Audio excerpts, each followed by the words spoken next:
next presentation is on basic laparoscopic skills. Now I am inviting Dr. Hamza Sohail for presentation. Basically on basic surgical principles which are involved in the laparoscopy. So we just go on with the basic skills which are needed for laparoscopy, and then we will go to a video that will describe the basic steps that are used for performing the laparoscopy. Now, a brief introduction to laparoscopy. Basically, the aim for which laparoscopy was invented was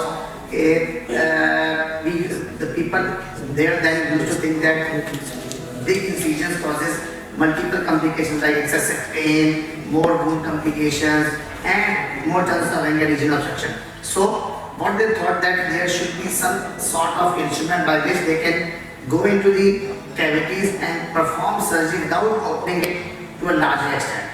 So, in that way, the word minimal invasive surgery was invented. And the word minimal invasive surgery doesn't include only the laparoscopy, it includes all types of endoscopy and laparoscopy and thoracoscopy. But today we will mainly be concerned with the itself laparoscopy. The word laparoscopy is a Greek word which has got two major components, lapro and scopy. The part lapro means abdominal cavity, while the word scopy means see. So basically, when both are combined, it means to see inside the abdominal cavity by using either a scope or some sort of instrument that causes lesser amount of damage. So the laparoscope means an endoscope inserted into the abdominal cavity through a small incision, giving view of the abdominal cavity itself. Now, brief introduction about its history. It is quite long, but a brief introduction. It started in 11th century when Abdul Qasim used the speculum to see through the lateral examination. Now, it is considered as the start of laparoscopy because even the first rectal speculum is considered an instrument by which you can see through a rectal cavity. Later on, in 1901, George Kenneth made the first laparoscopy, but that was in animals, especially in dogs. Then, in humans, it was first performed by a Swedish physician, which was Jacobius in 1911. Then the laparoscopy got further improved day by day, and the important one was the first human laparoscopy, which was done in 1911. A brief introduction about the equipment which we use during laparoscopy. The major equipment which we use are divided into three broad categories. The first one is the optics, or the camera and its associated parts which are needed to get the view inside the cavity. The second one is the instruments which are being used to perform whatever surgical procedure you are intending to perform. And the third one is the access instruments which are basically used to create the environment for the laparoscopic instruments to get involved easily. So, starting with the access techniques. Now, for the laparoscopy to be performed rightly, we need the first and the foremost important point is that we need a proper environment. And what is a proper environment? A proper environment needs a pressure controlled gaseous abdomen in which you have got space to perform the laparoscopic procedure which you have intended. For that, you need first an instrument to get access into the cavity and to inflate the gas which you are intended to inflate. We have got two techniques. The first one is the open technique and the second one is the closed technique. In children, the better recommended is the closed technique, which is basically being performed by a special type of needle that is called a Veress needle. Now, this is a Veress needle. जो इसकी important बात है कि it has got a valve at its end, and the usefulness of the valve is that when it enters into the cavity, the sharp point gets reflected back so that the damage to the internal organ is reduced. This Veress needle can be inserted. Now, it has got some safety, but it has got its own disadvantages. The closed technique is a blind procedure. You are not doing it under any ultrasound or radiological guidance. So, It's a blind procedure, and there are some cases of perforation reported, but it's very less so. It's quite safe, especially in children. While in open technique, we use a Hassan's cannula. This is a Hassan's cannula, which is just like other trocars, which has got pointed trocars within it and a sheet around it. In open technique, we give an incision first, and then we divide the linea alba, the entire anterior sheet, and then enter into the cavity under vision. So this is a technique which is done under vision, but it has got its own disadvantage, and it requires a larger incision and opening of the linea alba. In children, we usually prefer the varus vision. This is a picture in which the insertion of the vaginal is shown. Now it is better that you hold the abdominal cavity from the sides, either by assistant hands or by help of some soft instrument, and pull it up. So this because before the insertion of the varus needle, there is no neoperitoneum. So this phenomena helps to create some space and prevents the injury from being occurring.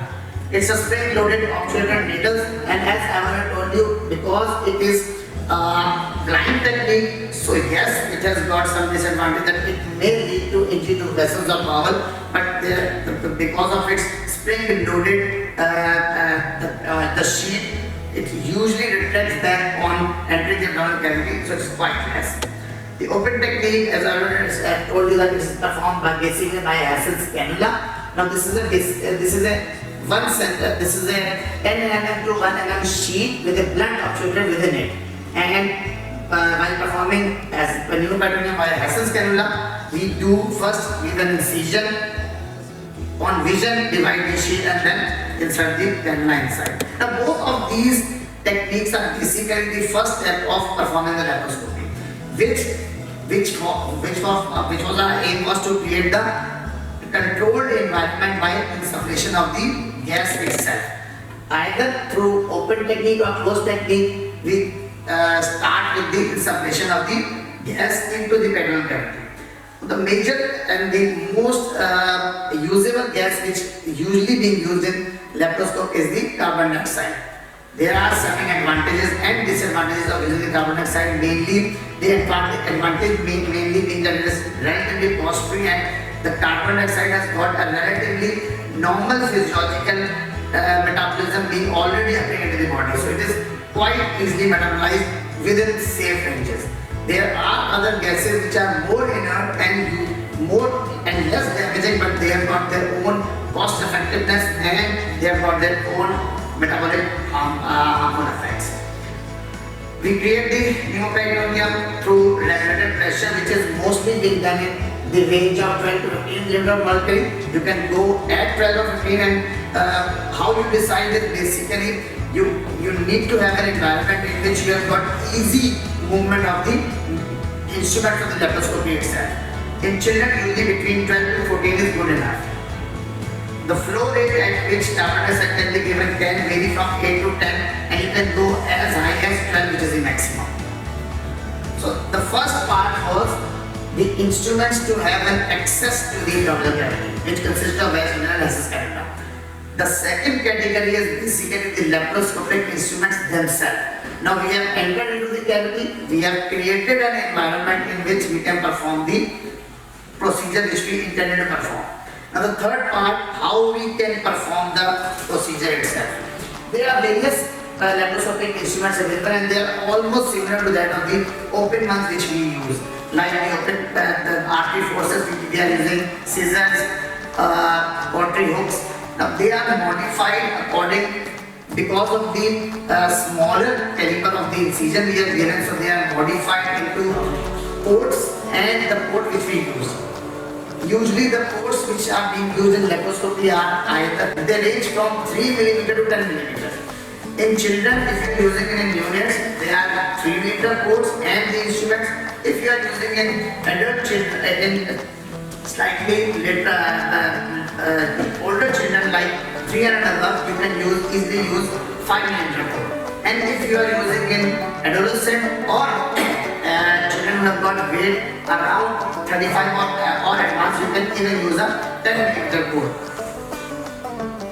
The other thing which is important is the telescope itself. Now, we'll go into in the later on. Just a few minutes, I've already told you about the physiological changes. We can use air, oxygen, CO2, N2O, but the most common one is carbon dioxide. Advantage, already it does not support combustion or explosion. It is rapidly absorbed because it has got already the metabolism which is normally required for the CO2 is already in use inside the body. The disadvantage usually is mainly the petroleum discomfort which it causes if it is used in the excessive manner. Nitrous oxide, it is basically the gas of choice, but it has got its own disadvantages because the major one is that it is very combustible.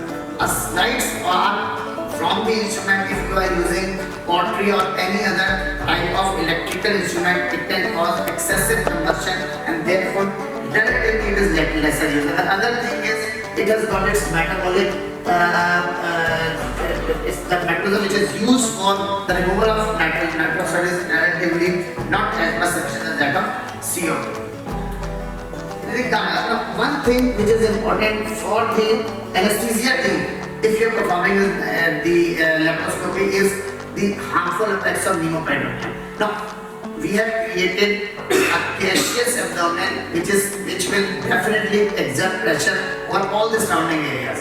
So it will exert pressure over the diaphragm, it will exert pressure over the heart, it will exert pressure over the major vessels. So it will decompensate the normal physiological cardiac output and vascular output which is being already occurring inside the body. So this is what the anesthesia team needs to have in view and to manipulate so that the cardiac output does not decrease to such an extent that the patient goes into a state of cardiac shock. What it does is it can cause tachycardia, increase vascular resistance because of the pressure effect on the main vessels, and God forbid in some cases if there is injury to the vessels and the gaseous pressure is above 18 milligram mercury, can cause gas embolism. So to prevent it, you have to make sure that the gas pressure is below 15 or maximum if you are using it below 16, and try to minimize the injury to the vessels themselves. Regarding the contraindication of laparoscopy, there are certain absolute contraindications and there are certain relative contraindications. The absolute contraindications are those in which you cannot perform the laparoscopy, whatever procedure you are going to perform. These are the most important one being the uncorrectable coagulopathy, because if there is this is basically a keyhole surgery. You are not able to see the larger view of the abdomen. You can focus on a certain view and get it enlarged, but you cannot cover a larger area of the abdomen itself. So if the patient has got deranged coagulation profile, that's an absolute coagulopathy. There are certain absolute coagulopathy like a frozen abdomen, an excessively dilated gaseous abdomen like that in intestinal obstruction, in which the intestine itself was so much dilated that there is very much chance that whenever you are entering into the abdomen you can injure them. Or the other one being the patient's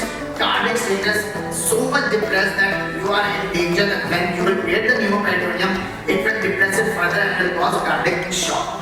So these are the absolute contraindication. Yes, there are certain relative contraindication in which you can do or you can switch to the open depending upon your expertise and the expertise of the anesthesia team being used, which are basically if there is localized peritonitis, if there are multiple previous abdominal surgeries already been done, pregnancy again being taken into some sort of relative contraindication, and the laparoscopy usually is nowadays is being considered because there have been many reports in which the laparoscopy has been easily repaired by using laparoscope as well as laparoscope, both being safe. Major complications, we already discussed that the major complications which are may be associated are either intestinal or vascular injury. The major ones which you can, why should laparoscopy be performed? Whenever we advise the patient or the patient listen the word laparoscope, the most and the best thing about the laparoscope which comes in the mind is the prosthesis. Yes, because whenever you are going to perform open surgery, that is a big scar. You will give the big scar itself will have all the complications which are associated with the scars, like increased wound infection, more chance of regional infection, more post-operative pain, more hospital stay, everything which is associated with the big scar. So whenever you reduce the size of the scar, all those complications will reduce. The pain will be less, hospital stay will be less, patient will be easily mobile. So everything which is associated with a larger stage, larger wound will be reduced. But the most important and the more propagated one is the lesser, the prosthesis which is associated with the laparoscopic surgery. Yes, nothing in the world comes without the cost. So there are certain disadvantages which are associated with laparoscopic surgery. It's the most important being the more operating time, because you are doing at a focused area and you are doing the surgery at a distance from the area in which you are performing it. So it requires more time, but this usually will improve whenever you are going to perform more and more. It is somewhat more expensive because of the instruments being used, and definitely requires a learning curve. You start and whenever you start, you go for a lengthier time, and then usually it advances and comes to relatively normal part. So regarding the key points, it has been used now over a century, but in the last 2 decades it has been very much propagated, and yes, it has been shown that it has got many advantages. And since new technology is coming, so minimal invasive surgery or robots, which is a further propagation of the laparoscopy, is now nowadays much more beneficial for certain procedures than the open ones. It has always, remember, it has got its own indications and contraindications which you should keep in mind, and you should try to keep those procedures in mind which have got relatively more advantages for the